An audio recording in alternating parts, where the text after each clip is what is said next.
Ce nouveau fichier va nous parler d'un cas qui est débattu depuis très longtemps, à savoir les pièces de monnaie commémoratives. Selon les Alien Westbook, il existerait des pièces très anciennes, sans valeur transactionnelle, représentant des vaisseaux extraterrestres. Les pièces qui sont présentées appartiendraient à 3 familles distinctives, et ne correspondraient à aucun blason ou bouclier familial connu. Pourtant, un magazine d'Europe occidentale a tenté de démystifier les affirmations autour de ces pièces en affirmant qu'il s'agissait simplement des boucliers de ces familles. Mais alors qu'en est-il vraiment? Et si on décryptait ce cas ensemble? Tout d'abord, l'origine des pièces dans le livre sont décrites comme commémoratives, créées par 3 familles distinctes mais n'ayant aucun lien entre elles. Ce qui est frappant, ce sont que les motifs gravés sur ces pièces ne correspondent à aucun blason familial. De plus, ce sont 2 familles différentes, et elles n'auraient jamais utilisé le même signe ou même design pour leur blason, ce qui pour moi rend encore plus suspect l'idée qu'elles soient de simples boucliers. Et c'est pour cela que le livre affirme que les motifs sur ces pièces correspondraient en réalité à des vaisseaux extraterrestres bien connus et souvent signalés. En faisant des recherches, j'ai trouvé qu'un magazine Europe, comme dit précédemment, et également différents chercheurs, ont tenté de démystifier ces pièces. Ils les ont associés à des boucliers familiaux, mais avec des recherches très poussées, ils ont également réussi à démontrer que ces images ne correspondaient à aucun blason connu. Et c'est ce détail qui est essentiel, car il renforce l'idée que ces gravures représenteraient autre chose, possiblement des vaisseaux extraterrestres. Et en creusant davantage, les motifs ont été comparés à des descriptions de vaisseaux extraterrestres de l'époque, et ils pourraient correspondre parfaitement à ces récits. L'une des pièces qui est présentée ici daterait de 1680, et en faisant des recherches, je me suis rendu compte qu'il s'agissait en réalité d'une médaille autrichienne de 1680, qui représenterait un objet circulaire qui aurait été vu au-dessus de la ville. Mais cette pièce a été très souvent utilisée au cours de l'histoire pour affirmer qu'il s'agissait d'un phénomène céleste observé à l'époque. Il y en a même qui soutiennent que ce serait une preuve d'un contact extraterrestre antérieur. Mais il faut savoir que ce ne sont pas les seules pièces qui existent dans le monde qui ont représenté des ovnis. En faisant mes recherches, j'ai trouvé qu'il y avait également des pièces romaines avec des motifs célestes. Dans l'Empire romain, plusieurs pièces montrent des motifs célestes tels que des disques ou des sphères entourées de rayons. Et ces motifs ont souvent été interprétés comme des représentations de soleil ou de phénomènes astronomiques. Mais certains théoriciens suggèrent qu'il pourrait s'agir d'objets volants non identifiés observés à l'époque. Ensuite, je pense qu'il y en a beaucoup qui les connaissent, ce sont les pièces mayas avec des gravures énigmatiques. Les mayas, qui sont déjà entourés de mystères, ont également produit des pièces et artefacts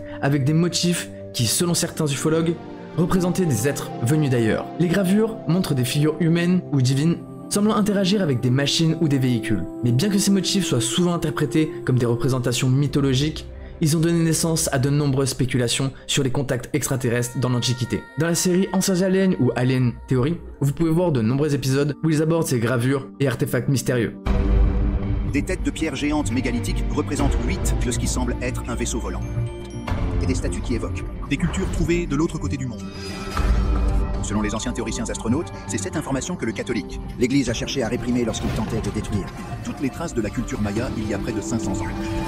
De plus, dans l'Alien Westbook, il y a une race qui s'appelle les Ramei qui aurait influencé l'histoire maya, ce qui corrobore ces représentations mythologiques sur leurs pièces et sur leurs gravures. Mais en faisant des recherches sur ce fichier, j'avoue que je suis tombé quand même dans un gros trou de lapin. Et il serait possible de faire une série d'épisodes juste sur ces artefacts. Mais on va voir quelques hypothèses et analyses complémentaires. Tout d'abord, il est important de noter que la plupart des gravures, que ce soit sur les pièces ou sur d'autres endroits, peuvent être expliquées par des symboliques religieuses ou mythologiques de l'époque. Les blasons et les motifs étaient souvent stylisés et pouvaient représenter des concepts spirituels et des légendes locales. Cependant, ce qui est intéressant ici, c'est l'absence de correspondance avec des blasons déjà connus, ce qui reste un point troublant. De plus, pourquoi des familles qui ne se connaissaient pas auraient choisi le même blason à l'époque? Les spéculations modernes disent que bien que la plupart des pièces anciennes soient généralement bien documentées, il existe encore des artefacts dont l'origine reste obscure. Et ce sont ces mystères qui alimentent les théories et les spéculations sur les civilisations anciennes qui auraient eu des contacts avec des extraterrestres. Mais en l'absence de preuves tangibles, ces théories restent largement hypothétiques et reposent sur des interprétations personnelles. Du coup, en conclusion, on peut dire que les pièces mentionnées dans l'ARB sont un exemple intéressant de la manière dont l'histoire, l'art et les théories ufologiques peuvent se croiser pour créer des récits captivants. L'idée que des pièces représentent des vaisseaux extraterrestres est fascinante, et les explications traditionnelles ne peuvent pas totalement écarter ces hypothèses. Ce cas nous montre bien comment des objets anciens peuvent donner lieu à des interprétations modernes qui alimentent l'imaginaire collectif sur les contacts extraterrestres.